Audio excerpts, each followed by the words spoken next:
Bismillahirrahmanirrahim. Jadi tadi itu ada kasus pasien yang hidungnya itu luka. Dia minta obat untuk ngatasin luka. Sebelumnya dia periksa pakai antibiotik. Nah, terus karena bentuknya radang, itu kan pakainya kortikosteroid atau obat anti radang. Cuma ternyata dia punya diabetes. Periksa ke dokter THT, dikasih obat, tapi terus periksa ke dokter yang lain, ternyata ada diabetesnya, maka obat dari dokter THT nggak boleh diminum. Saya yakin ada kortikosteroidnya. Jadi karena kortikosteroid itu kontraindikasi untuk pasien diabetes, nanti terjadi hiperglikemi. Saya nanya toh, hiperglikemi itu jumlah kadar gula darahnya itu lebih tinggi. Nah, saya nanya kasusnya itu kemarin berapa, terus katanya gula darahnya itu sampai dengan 300, kemudian pasien itu menggunakan insulin tapi belum kontrol lagi. Nah, saya bilang sebaiknya kalau pasien itu menggunakan insulin, dokter itu bagaimanapun pengen berhati-hati kan, agar jangan sampai terjadi kejadian tidak diinginkan, maka diberikan insulin. Tapi pasien itu diminta tentu untuk kontrol lagi, nanti kontrol di lab. Saya telepon pasiennya di lab untuk cek HbA1c.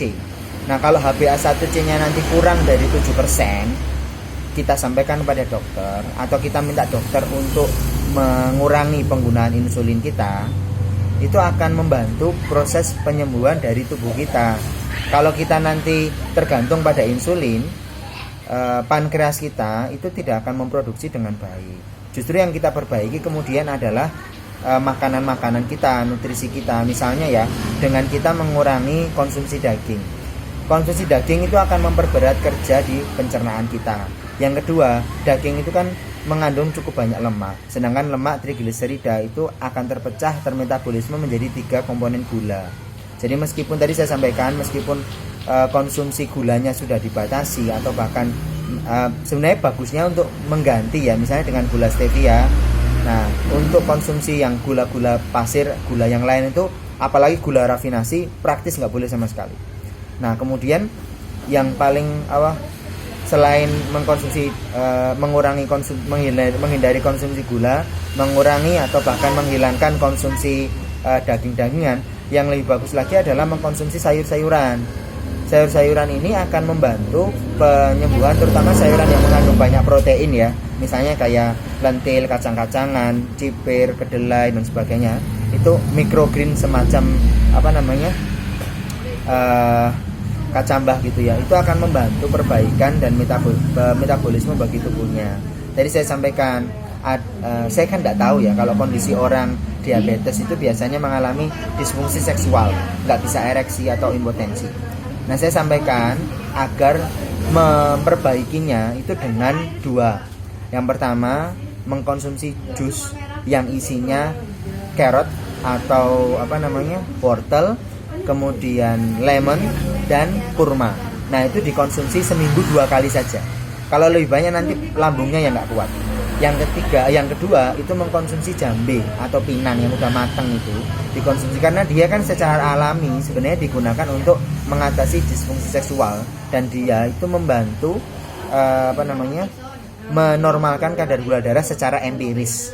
Ya, secara empiris. Jadi secara tradisional digunakan seperti itu. Tapi hanya seminggu sekali saja, itu pun setengah, diminumnya pagi dan sore. Diiris aja. Diminum seperti kalau minum tablet. Nah, ini insya Allah akan membantu. Jadi supaya tidak tergantung pada obat-obatan yang tidak alami. Karena kita hanya tergantung pada obat-obatan yang tidak alami tanpa ada upaya untuk memperbaiki nutrisi kita, ya percuma gitu loh. Jadi tetap harus memperbaiki nutrisi.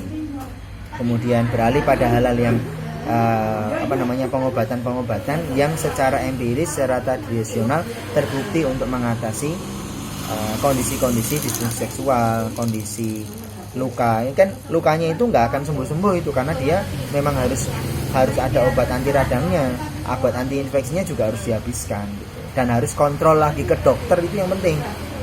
Jangan terus nggak kontrol. Kalau nggak kontrol itu nanti dokter kan nggak bisa ngecek ya riwayatnya seperti apa dan tidak bisa memberikan saran-saran.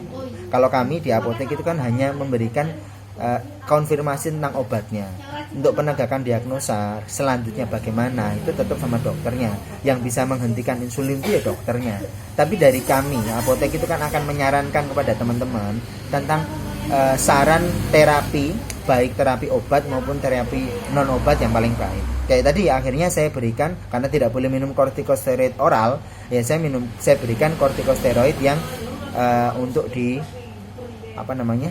di topikal gitu, kira-kira begitu. Nah, semoga bermanfaat ya untuk teman-teman yang lain. Selain obat juga harus memperbaiki nutrisi.